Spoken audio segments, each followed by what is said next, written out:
A introdução do livro A Mente Acima do Dinheiro, de Brad Klontz, inicia questionando o leitor sobre sua relação com o dinheiro, abordando preocupações comuns como gastos excessivos, poupança, ansiedade financeira e problemas financeiros dentro das relações familiares.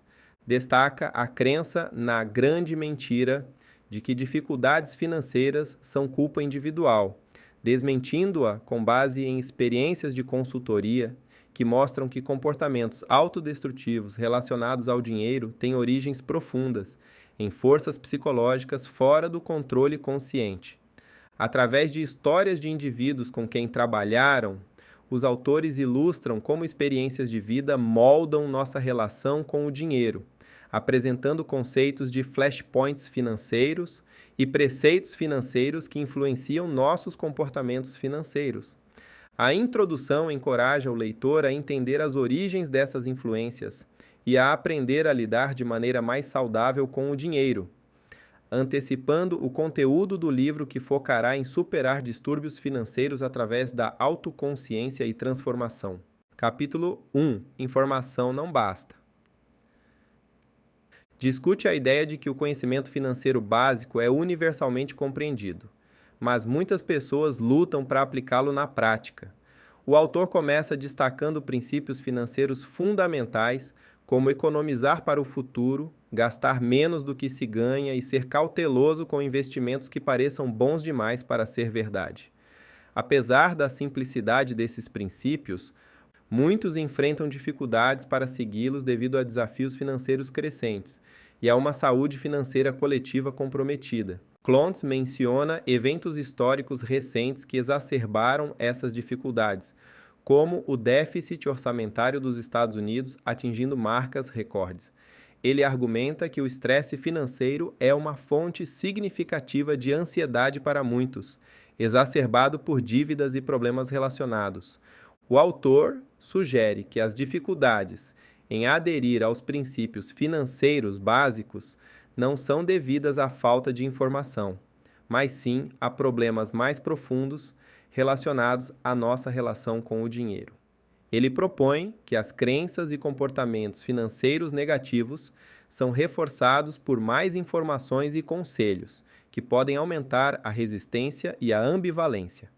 Klontz introduz a ideia de que nossas dificuldades financeiras muitas vezes têm raízes em conceitos e experiências formativas em torno do dinheiro, desenvolvidos na infância. Essas crenças fundamentais sobre o dinheiro podem sabotar nossa saúde financeira na vida adulta. Ele sugere que para superar esses desafios é necessário um exame profundo de nosso relacionamento com o dinheiro e a reconfiguração de nosso cérebro pré-histórico para se adaptar à realidade financeira atual. O capítulo conclui com uma reflexão sobre a necessidade de reconhecer e desafiar nossas crenças e comportamentos financeiros negativos, em vez de buscar mais informações financeiras como solução. Klontz enfatiza a importância de entender a origem de nossas atitudes em relação ao dinheiro para fazer mudanças significativas e duradouras em nossa saúde financeira. Capítulo 2. O zoológico em você. Aborda a composição tripartida do cérebro humano: o crocodilo, o cérebro reptiliano, o macaco, o cérebro límbico, e o cientista, o neocórtex, e como essas partes interagem entre si, influenciando o nosso comportamento financeiro.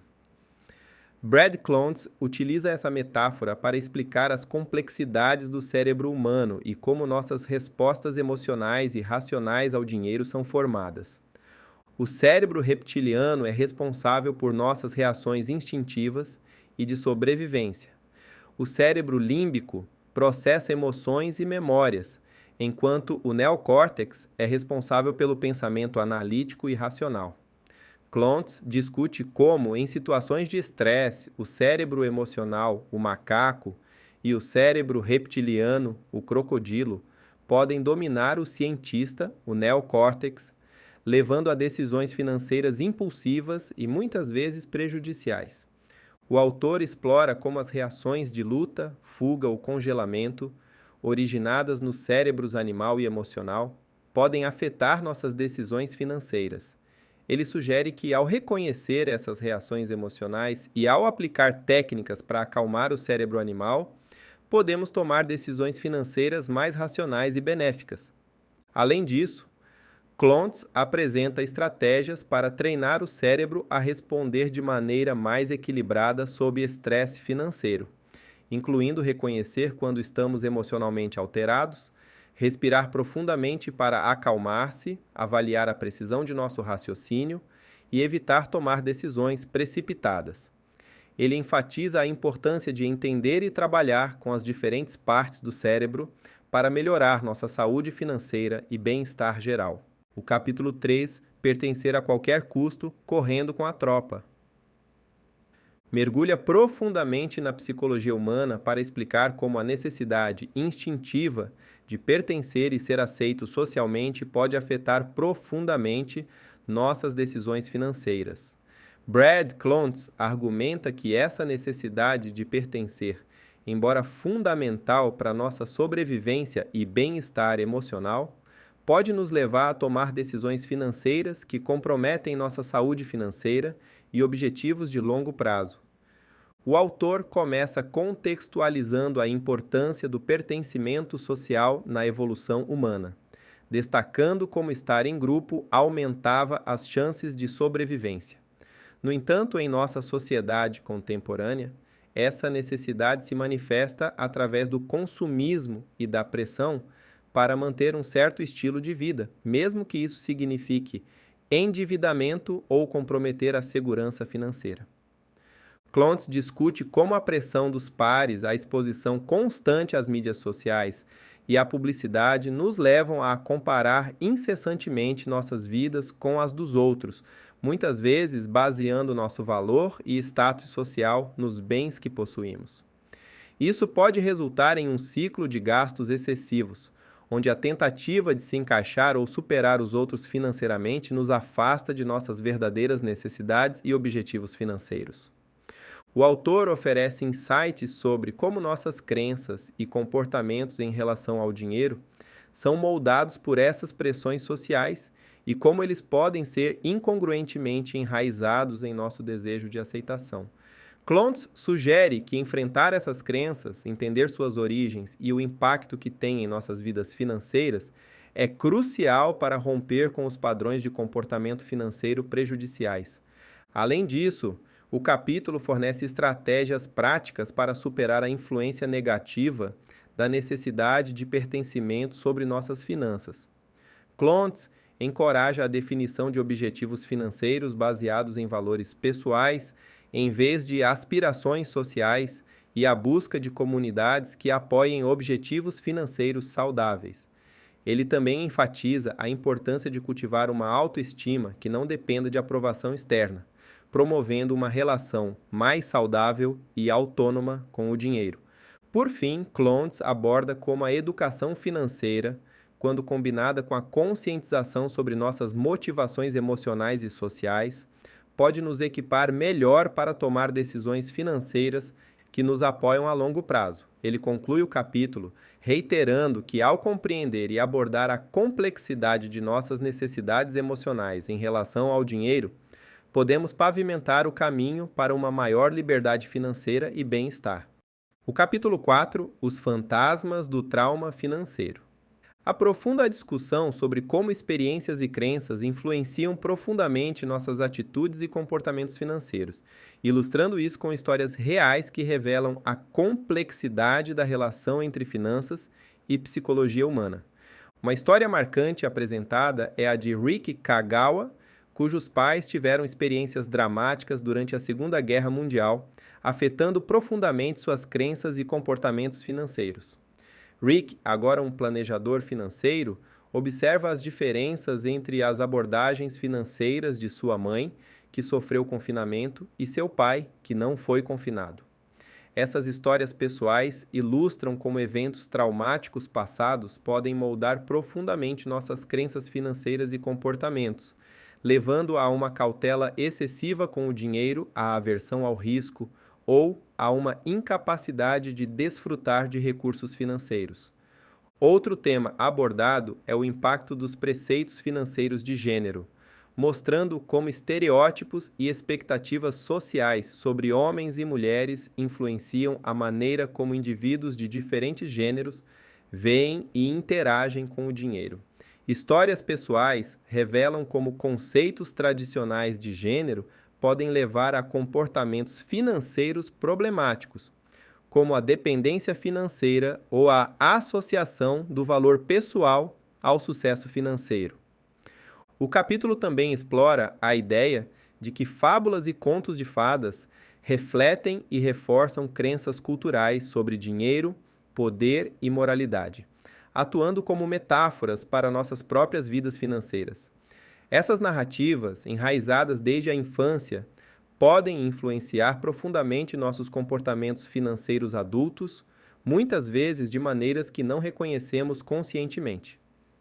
Através dessas histórias e análises, o capítulo argumenta que a compreensão e a revisão de nossas crenças e comportamentos financeiros subjacentes são essenciais para superar desafios financeiros e alcançar uma saúde financeira mais sólida. Ele enfatiza a importância de enfrentar e reavaliar os preceitos financeiros, as crenças fundamentais sobre dinheiro que adotamos, muitas vezes inconscientemente, e como eles podem nos levar a comportamentos financeiros autodestrutivos ou limitantes. Em resumo, este capítulo destaca a complexa interação entre finanças, história pessoal, cultura e psicologia, e como a conscientização e a mudança nessas áreas profundamente enraizadas são fundamentais para transformar nossa relação com o dinheiro. O capítulo 5. Afinal, o que é exatamente um distúrbio financeiro? Mergulha na definição e compreensão dos distúrbios financeiros, distinguindo-os de decisões financeiras infelizes isoladas que todos fazem em algum momento. Os distúrbios financeiros são caracterizados por padrões persistentes e previsíveis de comportamento autodestrutivo em relação ao dinheiro, causando estresse, ansiedade, sofrimento emocional e impactando negativamente áreas vitais da vida. O capítulo enfatiza que, embora aqueles com distúrbios financeiros muitas vezes reconheçam a necessidade de mudança, eles acham difícil fazer e manter essa mudança, frequentemente escondendo seu comportamento de outros e de si mesmos, o que atrasa qualquer tentativa de resolução.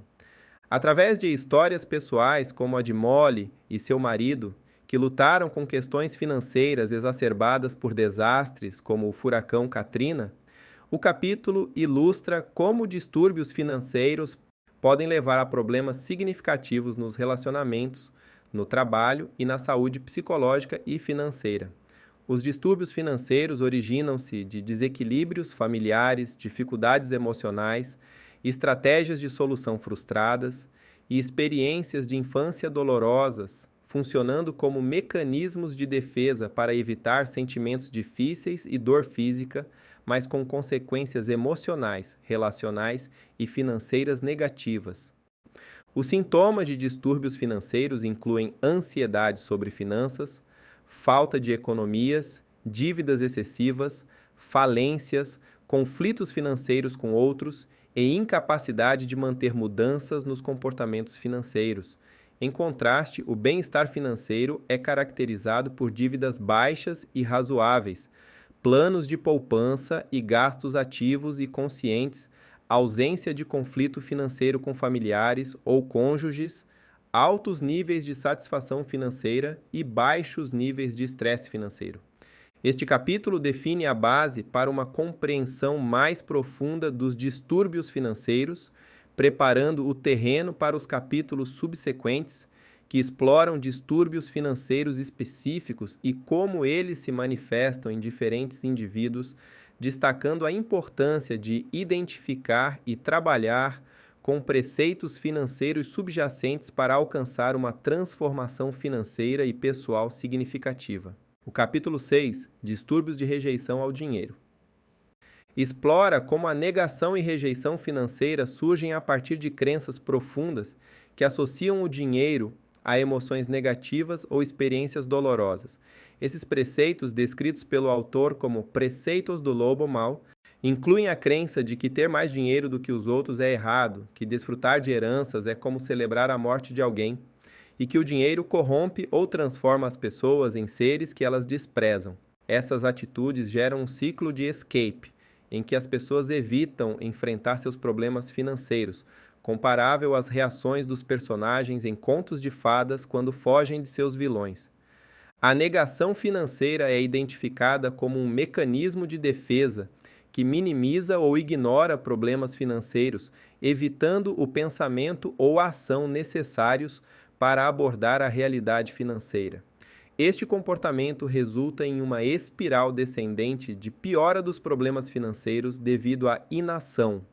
Histórias pessoais no capítulo, como a de Harris, ilustram como mensagens conflitantes ou a ausência de educação financeira na infância podem levar a uma desconexão total com a gestão financeira na vida adulta. A rejeição financeira, outro distúrbio discutido, ocorre quando indivíduos se sentem culpados ou indignos de possuir dinheiro. Isso pode levar a comportamentos autodestrutivos, como gastar de forma extravagante ou evitar completamente a acumulação de riqueza. Histórias como as de Mike e Margaret mostram como o significado atribuído ao dinheiro, muitas vezes moldado por relações familiares e experiências, pode influenciar negativamente a capacidade de gerir e desfrutar de riquezas. O capítulo enfatiza a importância de reconhecer e desafiar esses preceitos financeiros negativos para romper o ciclo de comportamentos financeiros prejudiciais. Exemplos de pessoas que superaram esses distúrbios ao confrontar e reavaliar suas crenças sobre o dinheiro ilustram a possibilidade de transformação financeira e emocional. Através da conscientização e mudança de crenças, indivíduos podem aprender a gerenciar melhor suas finanças e alcançar um estado de bem-estar financeiro mais saudável. O capítulo 7, Distúrbios de adoração ao dinheiro, explora o conceito de que dar importância desproporcional ao dinheiro, seja através de ganhá-lo, poupá-lo ou gastá-lo, pode levar a comportamentos prejudiciais. Estes comportamentos são frequentemente resultado de crenças que associam o dinheiro à segurança, ao valor próprio ou à felicidade, tratando-o como algo mágico ou transformador, semelhante à varinha de uma fada madrinha. O capítulo discute como essas crenças podem mascarar problemas subjacentes temporariamente em vez de resolver questões mais profundas. A história de Sally, por exemplo, ilustra como experiências positivas associadas ao dinheiro durante a infância podem criar expectativas irreais sobre o papel do dinheiro na obtenção de felicidade ou segurança na vida adulta. Além disso, o capítulo aborda a acumulação compulsiva, um comportamento que, embora possa parecer positivo, como economizar, quando levado a extremos, torna-se prejudicial. A acumulação não é apenas sobre acumular dinheiro, mas também objetos muitas vezes inúteis que os acumuladores acreditam trazer segurança, salvação e alívio da ansiedade. Essa compulsão pode ser difícil de superar, pois os objetos acumulados são vistos como substitutos emocionais para o amor, afeto ou o que quer que esteja faltando na vida do acumulador. O capítulo também examina o jogo patológico, outro distúrbio relacionado à adoração ao dinheiro, que é descrito como um risco excessivo e destrutivo. Os jogadores patológicos veem o jogo como uma fuga dos problemas ou uma forma de se sentir melhor, necessitando de apostas cada vez maiores para manter a emoção. Muitas vezes isso está ligado a uma história de trauma e a sintomas de estresse pós-traumático, e o comportamento de jogo pode ser uma tentativa de aliviar esses sintomas. Por fim, o capítulo destaca como os distúrbios financeiros, incluindo a adoração ao dinheiro, podem ser desencadeados por eventos menos dramáticos do que o abandono pelos pais, como mostrado nas histórias de Bridget e Lewis.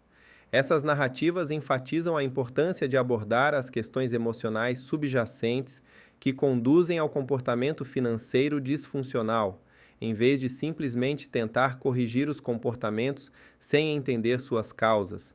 O capítulo 8, Distúrbios financeiros relacionais, detalha como as questões financeiras podem afetar profundamente as relações pessoais, causando danos emocionais e financeiros significativos tanto aos indivíduos quanto às pessoas ao seu redor.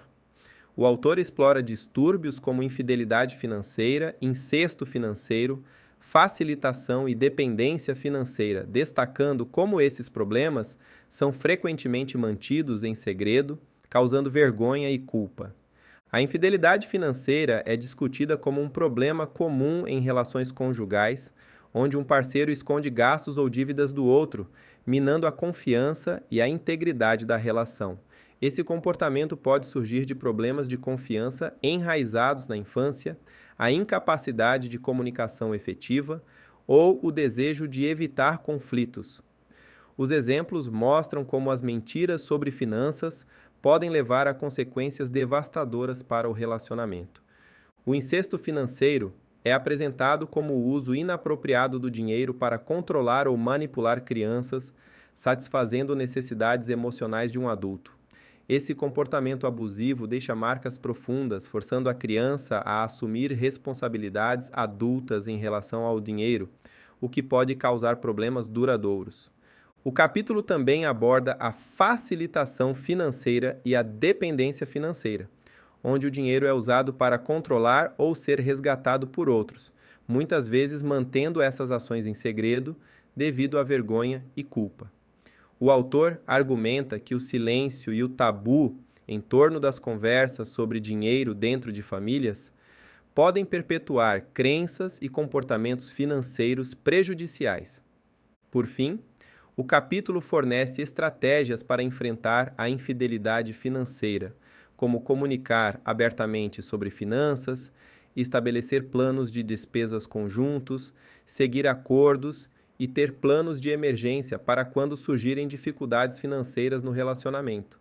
Este enfoque visa a construção de relações mais saudáveis e transparentes em torno do dinheiro, enfatizando a importância da confiança, da comunicação e do apoio mútuo para superar desafios financeiros relacionais.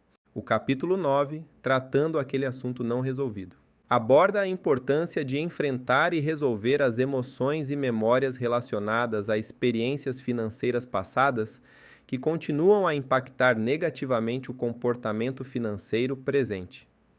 O capítulo destaca que muitas das dificuldades financeiras que as pessoas enfrentam têm raízes em assuntos não resolvidos, ou seja, experiências passadas reprimidas, mal solucionadas ou evitadas que geram emoções persistentes como tristeza, medo, ira, ansiedade, desconfiança ou terror. Esses sentimentos não processados ou resolvidos mantêm as pessoas presas ao passado, limitando sua capacidade de viver plenamente o presente e de criar um futuro desejado. O capítulo argumenta que, para mudar permanentemente os comportamentos financeiros prejudiciais, é essencial tratar esses assuntos relacionados a eventos traumáticos vividos. A narrativa explica como trauma é energia emocional, que, se não for descarregada de maneira segura, pode ser destrutiva. Comparando com o comportamento dos animais, que têm processos naturais para liberar energia de estresse, o texto sugere que as pessoas precisam de formas de catarse emocional ou mental para reconhecer e liberar essa energia, permitindo que seus sistemas retornem ao equilíbrio. Além disso, o capítulo discute o impacto das perspectivas temporais das pessoas em seus comportamentos financeiros, baseado nos estudos do Dr. Philip Zimbardo sobre como as atitudes em relação ao tempo influenciam ação e pensamento. Identifica 5 orientações temporais principais: orientação para o futuro, hedonismo presente, fatalismo presente, passado positivo e passado negativo, cada uma com seus potenciais impactos no comportamento financeiro. Finalmente, o texto oferece estratégias para enfrentar e transformar lembranças dolorosas, incluindo a reavaliação das experiências a partir de uma perspectiva adulta, a busca de crescimento pós-traumático e o reconhecimento de que é possível mudar o significado e o impacto emocional das memórias dos flashpoints financeiros. O capítulo conclui enfatizando a importância de tratar esses assuntos não resolvidos para alcançar uma mudança duradoura e saúde financeira. O capítulo 10, Terapia Financeira, aborda como a neuroplasticidade do cérebro permite mudanças significativas em nossos comportamentos e percepções, incluindo as relacionadas ao dinheiro. A pesquisa mostra que o cérebro é capaz de criar novas conexões e caminhos, o que abre possibilidades para desaprender comportamentos problemáticos e adotar novos padrões mais saudáveis.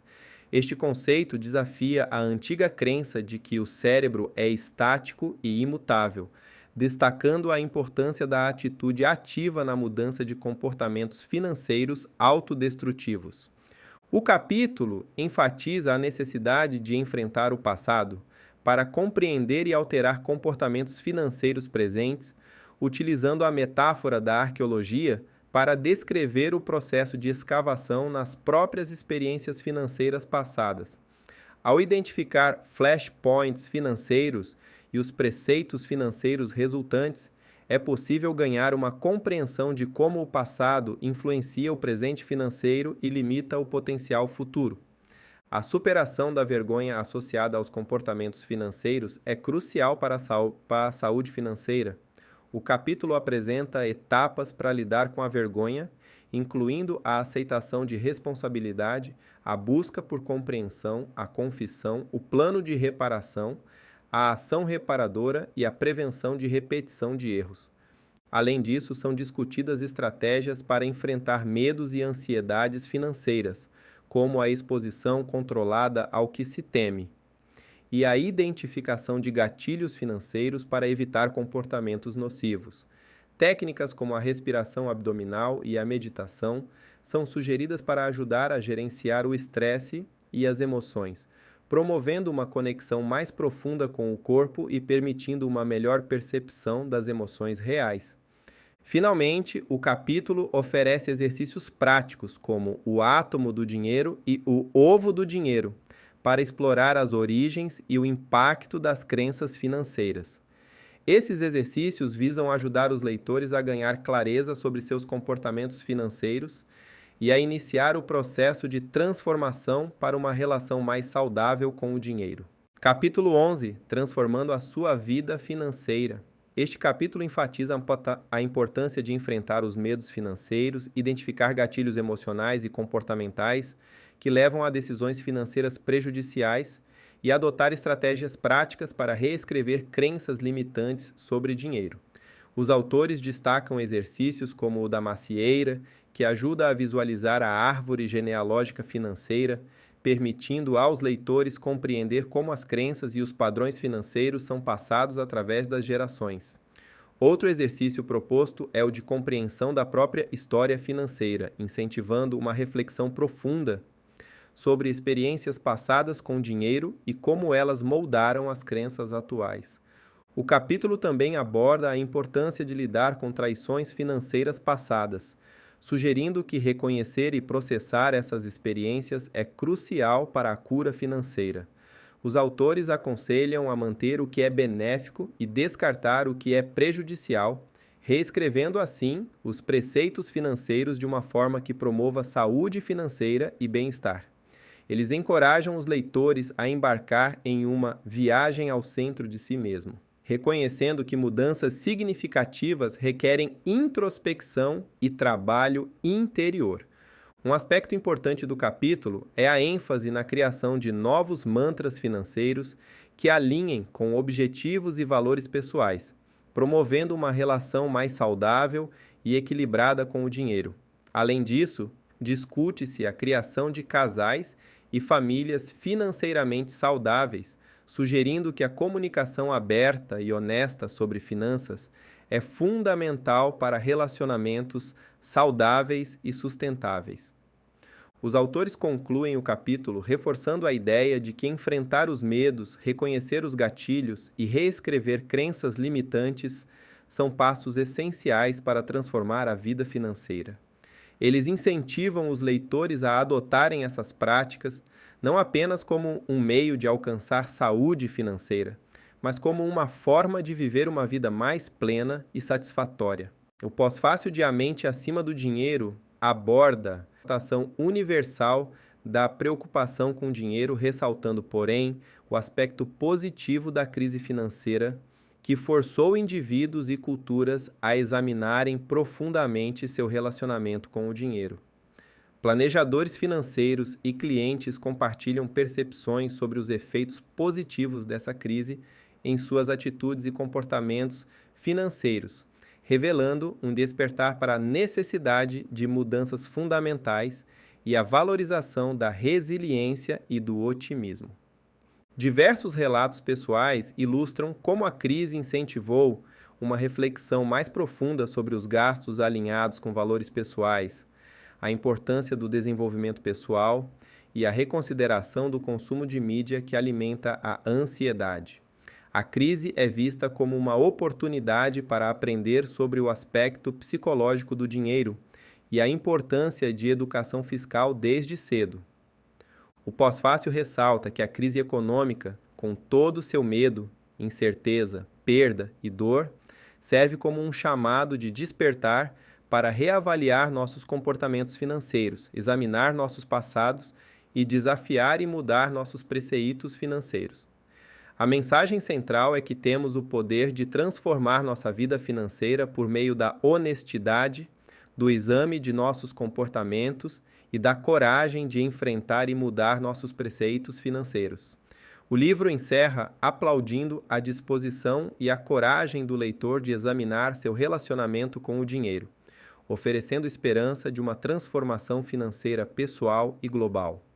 Então, chegamos ao fim de mais um resumo. Se você curtiu desbravar as páginas desse livro comigo e quer mais aventuras literárias toda semana, não esquece de deixar aquele like e se inscrever no canal. Assim você não só me ajuda a trazer mais conteúdo para você, como também não perde nenhum resumo quentinho que eu vou trazer toda semana. Basta apertar aí no botãozinho de like aí embaixo e ativar o sininho também, para ficar por dentro de todas as novidades. Vamos juntos e até o próximo livro. Fui!